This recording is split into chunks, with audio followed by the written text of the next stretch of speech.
$108 million. That is not a lottery jackpot. That is not an inheritance. That is money earned through pure talent, sacrifice, and 13 years of professional basketball at the highest level on earth.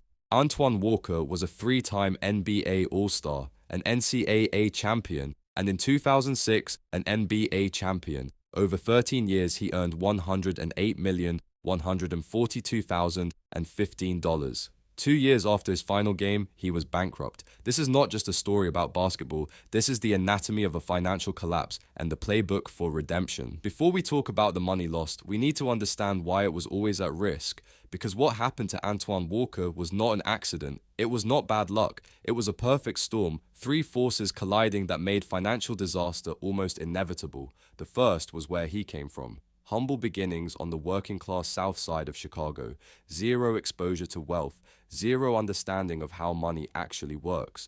No one in his family had ever managed millions of dollars because no one in his family had ever had millions of dollars. The second force was the speed. Drafted in 1996 at just 19 years old, signed a 6-year, $71 million contract at age 21. The money did not come gradually. It arrived like a flood, fast, overwhelming, and with no warning. And the third force, the deadliest of the three, was zero financial literacy. No education on taxes, no understanding of asset depreciation, no concept of liability.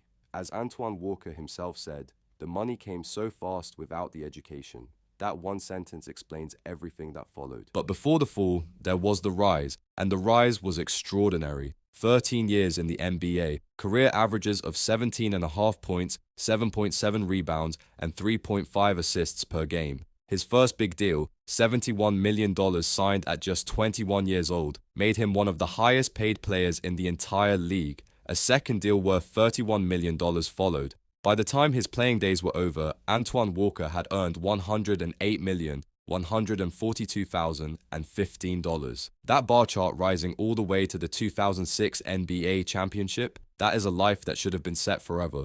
The question is, what happened between that peak and everything that came after? Here is where the education, or the lack of it, hits first. Antoine Walker received his first major paycheck, $1.6 million. For a kid from the south side of Chicago who grew up with nothing, that number must have felt unreal, life-changing, infinite. But then the check cleared, and after federal taxes, state taxes, and agent fees took their cut, $800,000, half, gone, before he spent a single dollar on anything.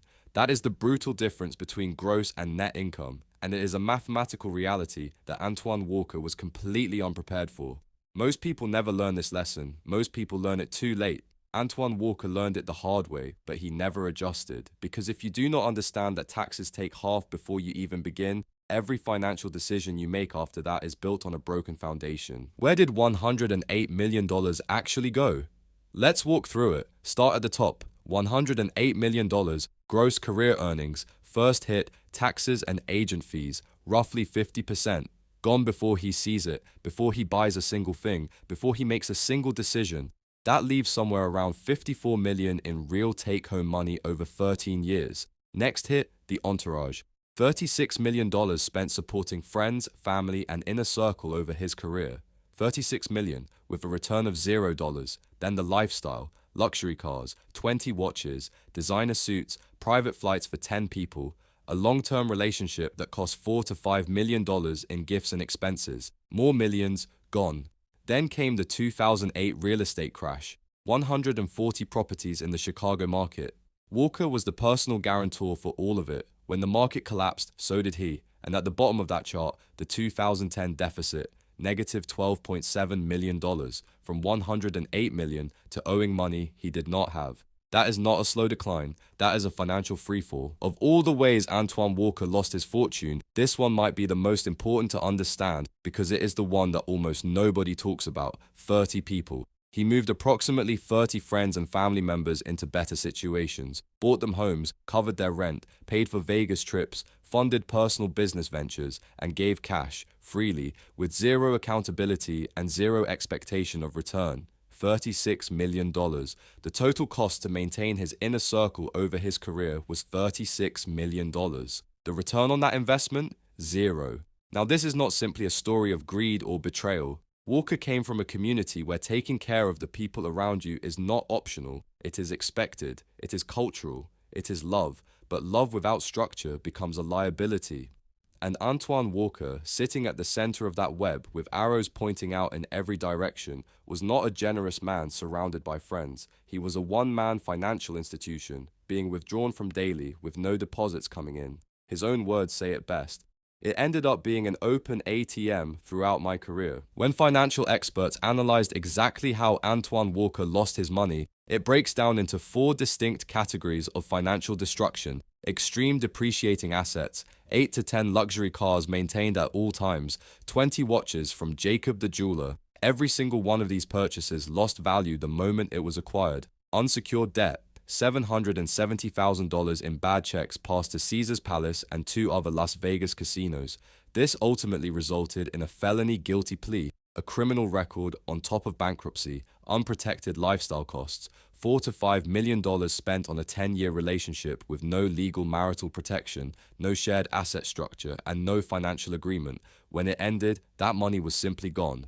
And finally, mismanaged illiquid assets, 140 plus properties in the Chicago real estate market, aggressively leveraged, dangerously exposed, purchased just before one of the worst economic crashes in American history. 4 categories, 1 outcome: bankruptcy. If you want to understand Antoine Walker's relationship with money during his playing days, look no further than this one purchase: a Maybach Mercedes-Benz, $450,000 for one car. But it was not just the price tag. Walker also customized it, as he did with all of his vehicles, adding another $30,000 in personal modifications that immediately destroyed its resale value. And here is the part that still stings. The moment he drove that car off the lot, it lost $200,000 in value, instantly, gone, before he made it home. Walker has called it the worst purchase of his career, not because of what it cost, but because of what it represented. A mindset that treated a depreciating asset like an investment, a mentality that said spending was the same as having. He maintained 8 to 10 cars like this simultaneously.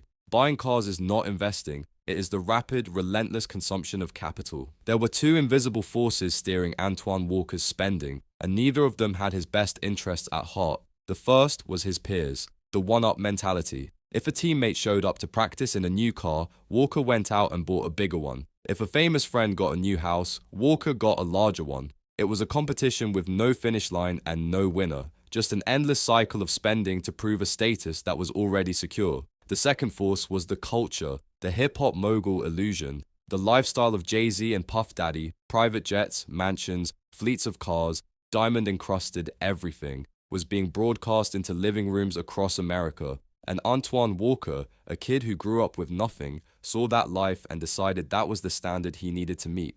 But here is the critical difference those images never showed. Jay-Z and Puff Daddy were funding that lifestyle with business empires, equity stakes, and revenue streams that compounded while they slept. Antoine Walker was funding it with a salary that had an expiration date. And as this slide states, wealth is what you do not see. Spending to prove you have money is the fastest way to ensure you no longer have it. Of all the financial mistakes Antoine Walker made, this one is the most technically devastating and the least talked about. When Walker built his real estate empire of over 140 properties in Chicago, he structured the deals through a company. On paper, that looks like protection. An LLC is supposed to shield your personal assets from business losses. But Walker made one fatal error. He signed as the personal guarantor for his partners and their loans. That means when the 2007 to 2008 real estate crash hit, and it hit hard, the protection of that corporate structure became meaningless. Every debt, every defaulted loan, every collapsed property deal flowed directly through that trapdoor and landed on Antoine Walker personally. His real estate empire did not just fail, it detonated and took everything he had left with it. His cars were repossessed. His bank accounts were frozen. His championship ring, the ring he won in 2006, the ring that symbolized the absolute peak of his career, was sold to pay off debt. He was 33 years old. 2010. Chapter 7. Bankruptcy, Southern District of Florida. Total assets, $4.3 million, including a Miami home that was mortgaged for $3.6 million, meaning it was nearly underwater before he sold it. Total debt, $12.7 million. He owed nearly 3 times what he owned. But the numbers on this slide only tell part of the story, because this was also the year Antoine Walker faced felony charges for bad checks at Las Vegas casinos. This was the year his championship ring was auctioned off. This was the year he was living with family members and getting rides to work because he no longer had a car. And this slide reminds us of something else: the robberies. In 2000 and again in 2007, Walker was targeted at gunpoint in his own city, bound with duct tape in his own garage, his Mercedes, his cash, and his jewelry stolen by men who saw his wealth as a target. Physical wealth does not just disappear. Sometimes it is taken from you by force. At every turn, from inside and outside, the fortune was being dismantled. In basketball, the fast break is one of the most exciting plays in the game. A team pushes the pace, outruns the defense, and scores before anyone can stop them. But in finance, the fast break is a death sentence. Look at this chart. The cash velocity, the income, rises dramatically. And the financial literacy line, it barely moves. It stays almost flat. That gap between the two lines, that shaded area labeled the risk zone, is exactly where Antoine Walker lived for 13 years. High income creates the illusion of security, but high income without financial literacy does not build wealth. It masks poor cash flow. It hides catastrophic liability exposure. It creates a lifestyle that looks like success from the outside, but is structurally hollow. And the moment the income stops, the liabilities do not stop with it. They compound, they grow, they pursue you. Athletic careers are short, but financial consequences are permanent. The fast break worked on the court for Antoine Walker. Off it, it broke him. And then, the comeback. Bankrupt. Living with family, no car, no money. A championship ring sold to cover debts. Most people would have disappeared. Most people would have been too ashamed to face the public that watched them rise and fall. Antoine Walker did the opposite. By August 2013, just 3 years after filing bankruptcy, he was officially debt-free. He had downsized his life completely, he had accepted accountability without excuses, and he had rebuilt from zero.